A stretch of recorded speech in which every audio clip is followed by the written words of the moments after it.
Hey, what's up? What's up? Good morning. Okay, so first of all, if you're watching the replay, thank you very much. Welcome. Make sure you hashtag replay so that I know that you were here, because my replay squad is everything to me. I totally appreciate you. And if you're watching this on YouTube, thank you very much. Make sure you subscribe so you don't miss anything. All right, while you're hopping on, I'm going to be sharing this out, and you can feel free to skip ahead about a minute and a half to get to the content. So while you're jumping on, I'm going to be sharing this out to a few of my favorite spots. And I really encourage you to share this out. This is really important today, actually. All right. So once you hop on, let me know who you are and where you're from. And make sure you share this out, you guys, because this right here, yeah. Okay. There we go. Almost there. Let me get this shared out, and then we're going to get down with the get down. All right. I hope you're having a fantastic day. Any day we get to do this all over again is a gift. Do not waste it. Here we go. So I'm really hoping too that, hey, Krishana, I'm really hoping that some of my real estate friends will also chime in on this. So my real estate friends that see this, please get with me on this to make sure that I'm up on the latest and the greatest, okay? Because my real estate friends would also know this as well. All right. So first, I want to welcome you to the show. My name is Lysandra Everett. I am the Home Biz Tax Lady, where I help home business owners win the tax game. I am here Monday through Friday, 9 o'clock-ish. And when you tune into my show, you're going to hear about topics that are valuable to home business owners. As we know, taxes are all encompassing. So today, I'm answering the question about short sales.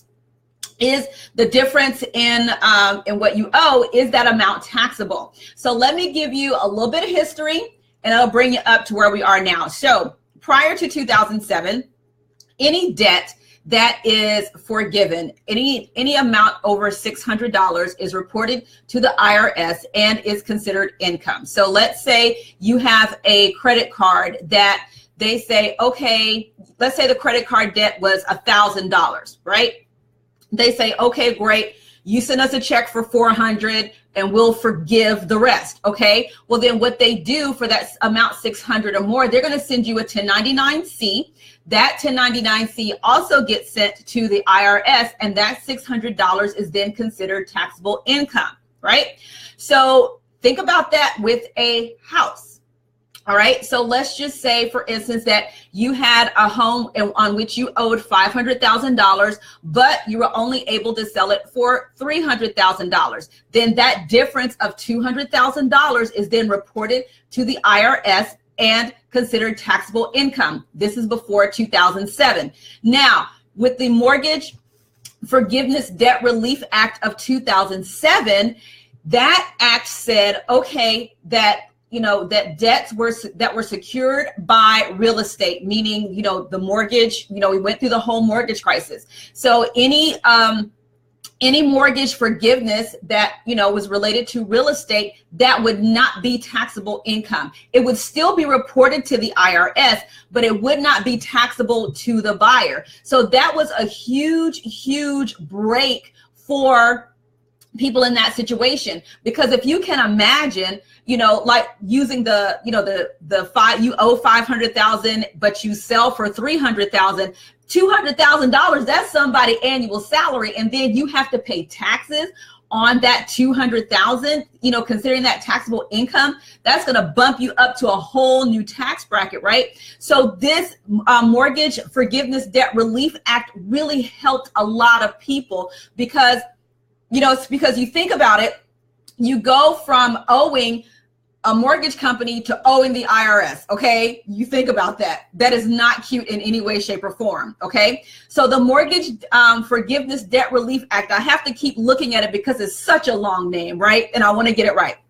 So because of that Mortgage Forgiveness Debt Relief Act, that really helped a lot of people because of the real estate crash and, foreclosures and it was just an absolute mess. Okay. And this is for primary homes, if I do believe. I don't believe this applied to investment properties during that time, but I do know that it applied to primary homes. Okay.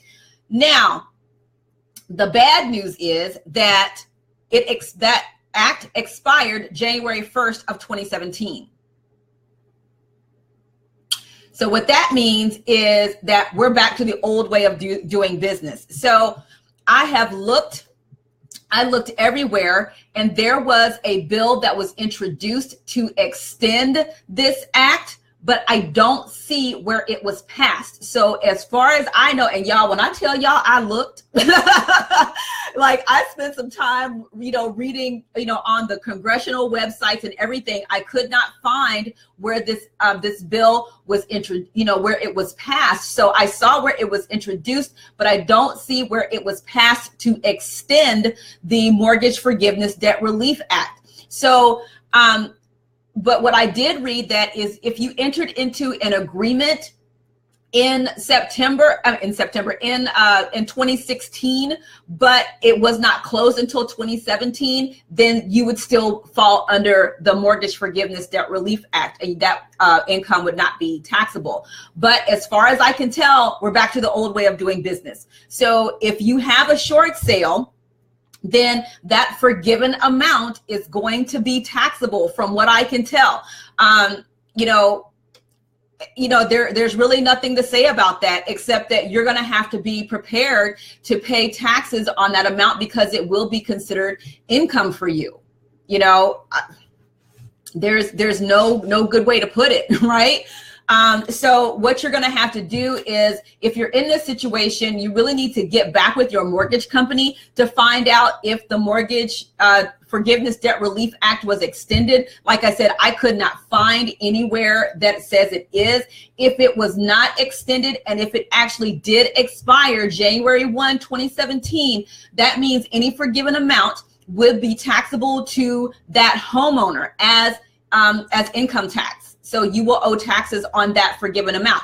And this will apply, again, applies to different types of loans. If it's a car loan, credit cards, whatever, any amount over $600, you will get a 1099-C in the mail. And that will also go to the IRS that needs to be reported as income. And so you no longer owe the mortgage company that amount. You owe taxes on the amount that would be considered income. So depending on that amount, that can be, 30% of the difference. So I brought out my calculator here because my mind is not that sharp this morning. So in the case of, of a $200,000 short sale, at 30%, that's $60,000. Now, while $60,000 is not the same as paying $200,000, owing $60,000 to the IRS is not cute, because, even if you can't pay it, right? So here we go with, what do you do if you can't pay this? Like if you don't have $60,000 just sitting around to write a check, right? So then that's when you really need to work with the IRS on ways to settle this debt, payment arrangements, whatever is going to be applicable to your situation, because everybody's situation is different, right? But as far as I can tell, that income is now, that forgiven amount is now going to be taxable. So if you are in this situation, it is of utmost importance that you really get to work now on what you're going to need to do in the event that you've got to pay taxes on this difference. Okay. And it's not going to go away.